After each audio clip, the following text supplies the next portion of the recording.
좋은 날 성경을 함께 공부하게 됩니다.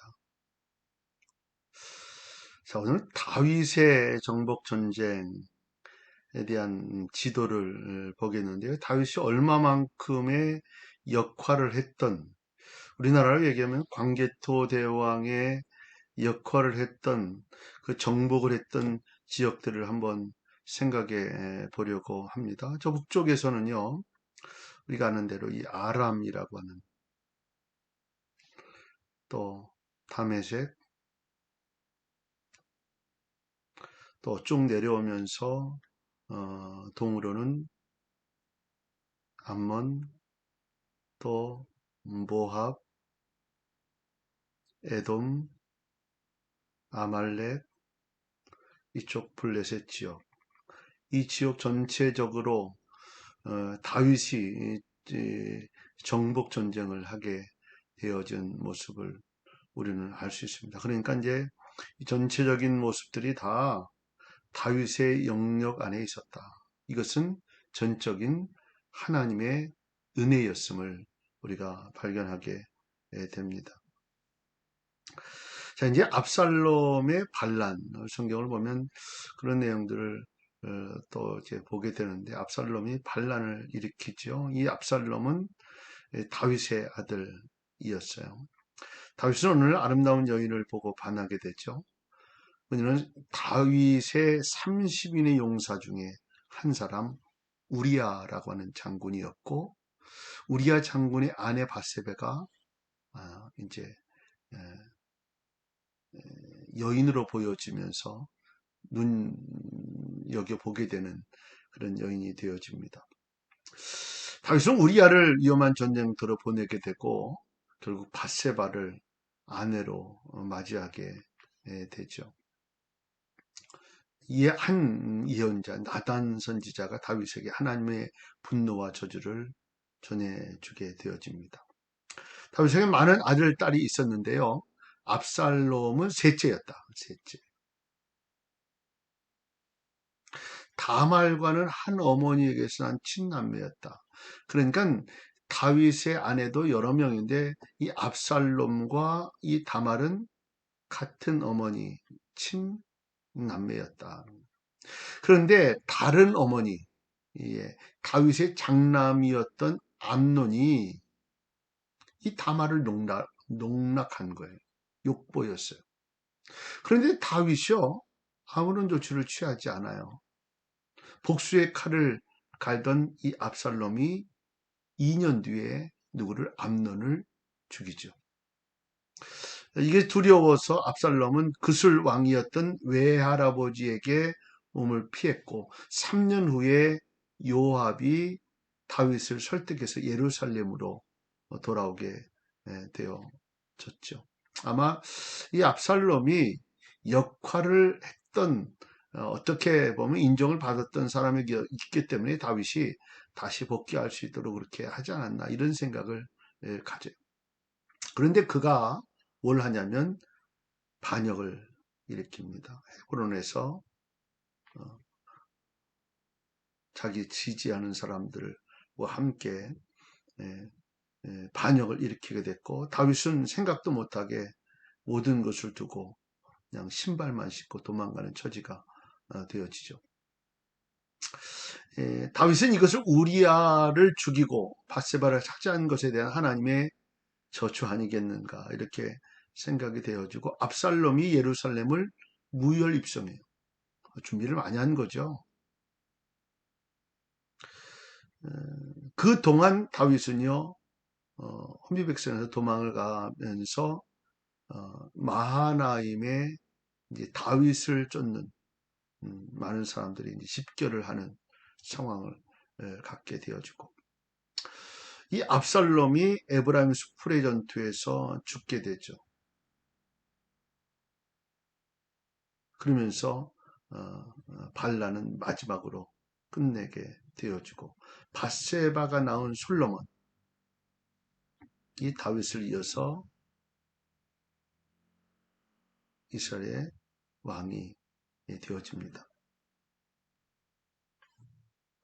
자, 그 내용을 한번 지도적으로 보면 조금 더 이해도 있고 재미도 있다 이렇게 생각이 돼요.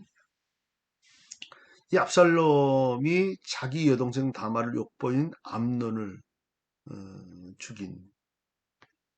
그래서 어디로 가냐면 그술, 외할아버지의 그술 왕에게 피신을 가게 되어집니다.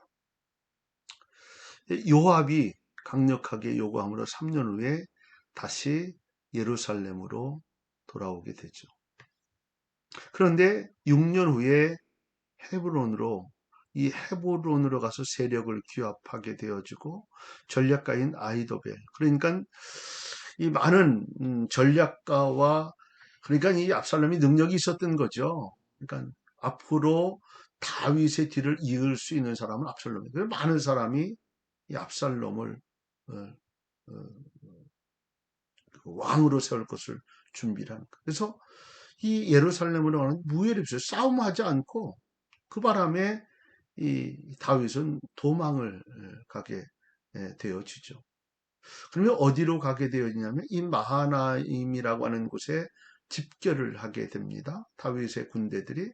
그래서 이 압살롬이 이것을 이제 해결하기 위해서 마하나임으로 향하게 되어지죠. 그런데 이 에브라임 수풀에서 누구에게, 요압에게 압살롬이 죽임을 당하게 됩니다. 그래서 이제 끝나게 됩니다.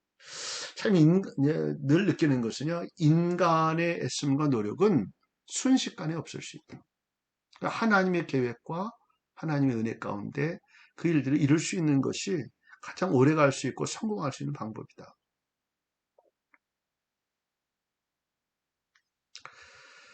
자, 이스라엘은 다윗 왕 통치 기간에 정치적, 군사적으로 최고였다. 전성기였다. 그래서 에돔, 모압, 암몬, 다마스쿠스, 홀레셋, 구술, 하마뚜로 광범위하게 영향을 미쳤죠. 그리고 직간접으로 그들을 지배했어요. 솔로몬은 다윗과 밧세바 사이에서 난 아들로서 다윗의 뒤를 이었고 3대 왕이 됐죠. 이스라엘 3대 왕. 영토를 더욱 확장해서 유브라데강 딥사에서부터 블레셋 가사까지 다스려요. 그러니까 조금 더 가게 되는 거죠. 번영을 이루게 돼요. 그러면서 예루살렘 성전을 건축하게 되어지고. 그런데 문제는 이 머리가 좋은 것으로 자기가 자만하면서 한 일이 뭐냐면 여러 나라와 관계를 하는 거예요. 그러면서 이제 여러 나라의 왕의 공주를 맞이하면서 싸움이 되지 않고 관계를 하면서 이제 역량을 넓혀가는, 그 문제는 뭐냐면 그 사람들이 예수를 알지, 하나님을 알지 못하는 사람들이었다는 거예요. 그 이방 여인들이 가지고 온 게 뭐였을까요? 우상이었어요. 그러다 보니까 결국은 하나님의 영광을 가리게 되고 이스라엘이 남북으로 갈라지는 원인이 되어지게 됩니다. 자, 솔로몬이 통치했던, 아까 이야기했던 이 아람 지역, 여기까지 해서 이 블레셋 가사까지, 이렇게가 다윗이 통치했던 곳인데, 이제 솔로몬은 자기 아버지의 영향으로 어디까지, 이 딥사까지, 그 어마어마한 모습으로 더 성장할 수 있는 기회를 갖게 되죠. 이건 전적인 하나님의 은혜였다. 우리가 뭐 솔로몬에 대한 내용을 보면 어디까지 했다, 뭐 딥사까지 했다, 이 감각이 안 오잖아요. 그런데 훨씬 더 멀리 있는 유브라데스 강이 있는 데까지, 유브라데스 강 있는 데까지 예, 예, 영토를 확장하게 되는. 자, 그런데 솔로몬이 우상에 빠져 타락하자 이때부터 문제가 생겨지죠.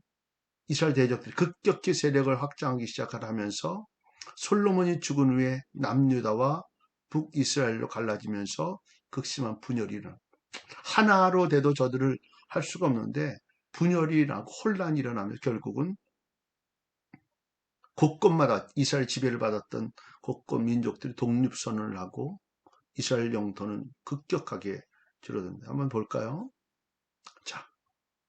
이 딥사까지 이렇게 다 했던 데가 지금 어디까지 됐냐? 이렇게 작아졌어요.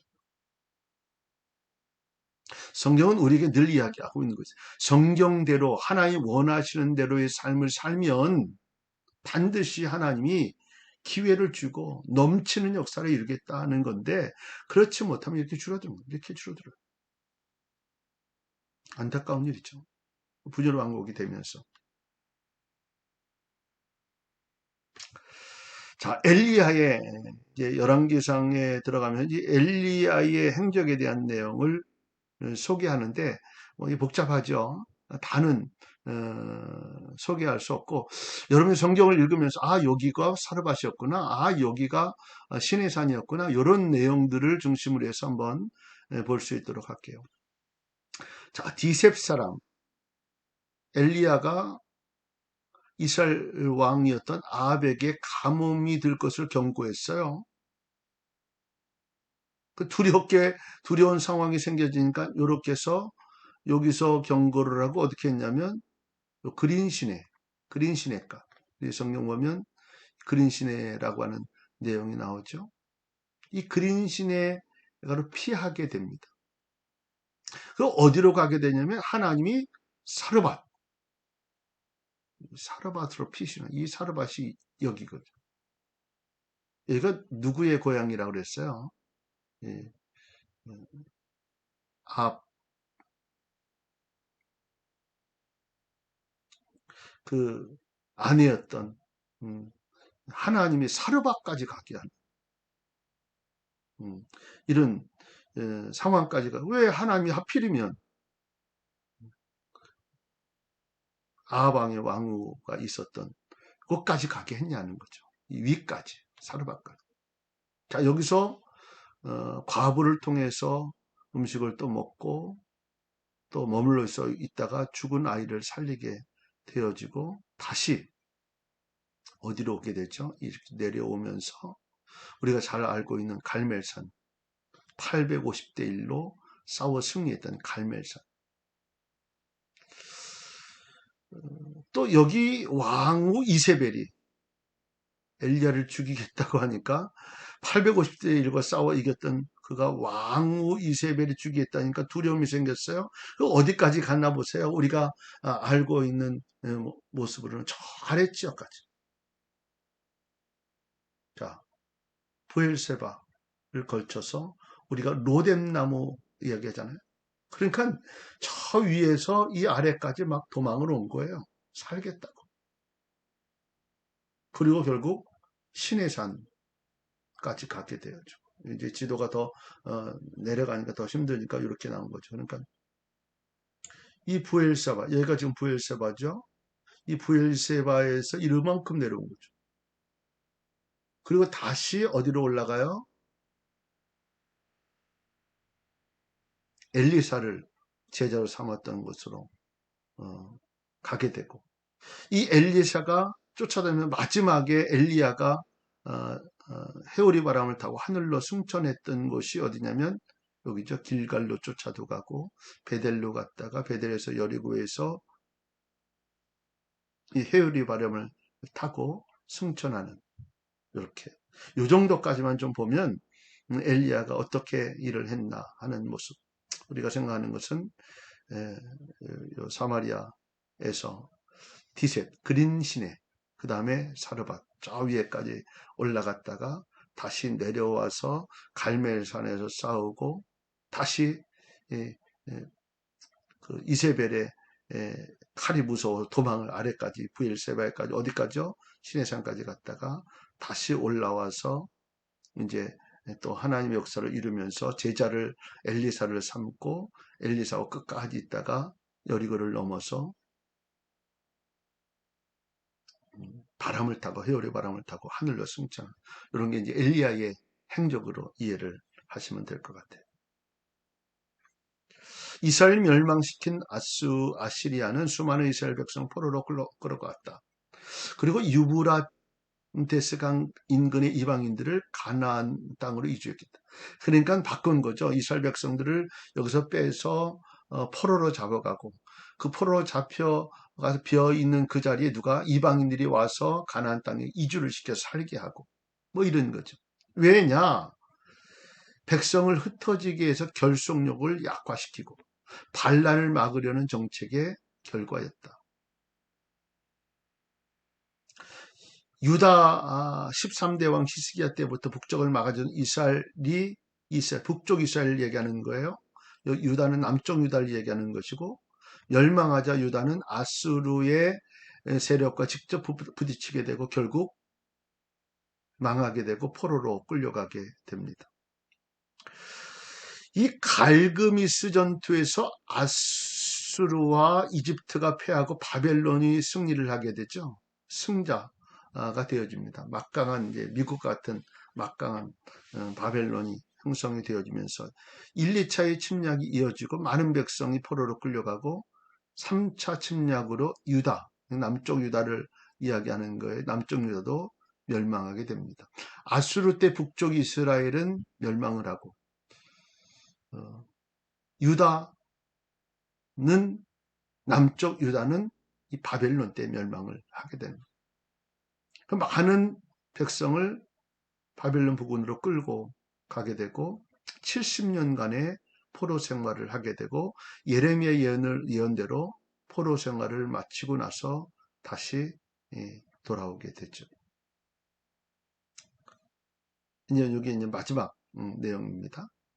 바벨론의 마지막 포로가 되면서 이 바벨론에 있었던 사람들을 강제로 이쪽으로 이주를 뭐 조건을 좋게 해줬겠죠. 뭐 땅을 주겠다, 뭘 주겠다, 뭐 이러면서 세제를 싸게 해주겠다. 그러면서 이제 거기 가서 살게 한 거고 여기 있었던 이스라엘 사람들 어떻게 해요? 여기 있던 유다죠. 쭉 추방을 시키고 해서 이곳에서 살 수 있도록 만든 거예요. 결국은 흩어지게 하려고 하는 그런 모습을 갖게 된 거죠. 그러면서도 또 결속력 있게 모이고 또 모이고 참 이스라엘은 선택받은 백성으로서 굉장한 역할을 했다 하는 그런 생각을 합니다. 오늘은 여기까지. 다음번에는 이제 느헤미야에 대한 내용을 함께 공부하려 합니다. 승리하는 하루 되실 수 있기를 바랍니다.